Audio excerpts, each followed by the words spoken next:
Hi everyone, thank you for coming. My name is Yigal, and thank you for listening.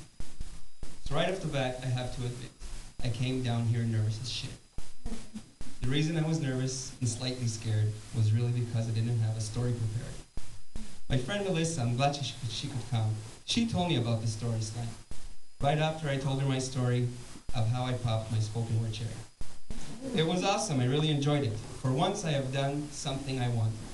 For once I dared to be unrealistic in pursuit of expressing something artistic. So while you sit back and sip on your beer, my story is mainly about why I am here. There are things I'm working hard to create. I hope in some way you too can relate. See, it all started when I was a kid. I kid you not, it really did. I loved to draw and paint all the time, or sit down and make up words that will rhyme. I was pretty good for someone my age. I always received raised eyebrows with praise. Wow, you drew that? Now that is really some piece of art. My parents enrolled me in the arts and crafts class. I remember the puppets I built from cigarette packs. Those were truly my favorite hobbies, creating art pieces and writing short stories. I wrote about cowboys and heroes in magical places and waited to see the looks on their faces.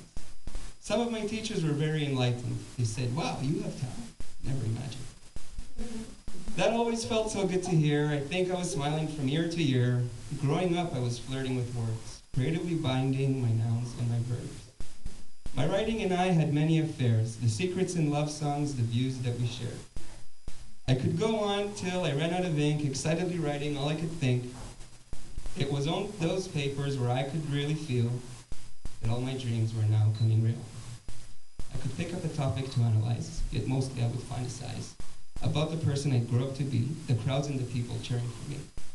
I would be a famous author, well known and established, with all my bestsellers actually published. I had to dream to write a book, yet not once did I try to look, or find a job, or an ad, or a posting, take a role in creative writing. I became restless and tired and under-inspired. The idea to write escaped my mind. If I had a chance, I think I was blind. These all seemed like fairy tales, so I took up many jobs in sales. I learned to smile and be rather charming, so long that my customers were paying or buying. I went to college for these optical classes, to spend 5.5 years selling eyeglasses. I stood there smiling in a confident stance, giving my customers the old song and dance. Look, my friend, you are very nice. There's only so much I can do on the price. You know, wait. For you, what I'll do, I'll give you the best deal if you buy two. You need only one, I can understand, but it makes a great gift for a family of friends. I sold on the phones, I sold them door to door until I didn't want to sell anymore. When I was a recruiter and the economy collapsed, I found myself unemployed and broke on my ass.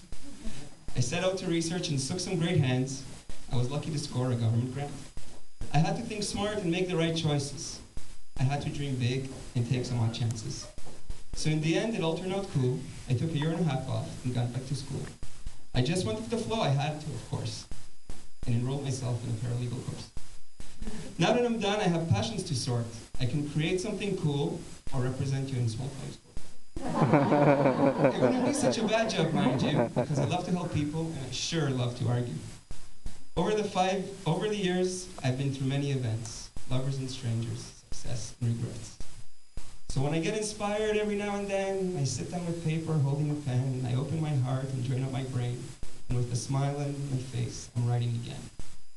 I've come to accept that which is right. Things don't just happen overnight. Sometimes there are decisions to make, moments and chances you just got to take. Even if slowly and steps are in doses, and to you friendly folks, not in the masses, all I really wanted to do was touch the hearts of people like you. I'm happy I came here. I'm not nervous, not worried. I thank you for all for hearing my story. Wow.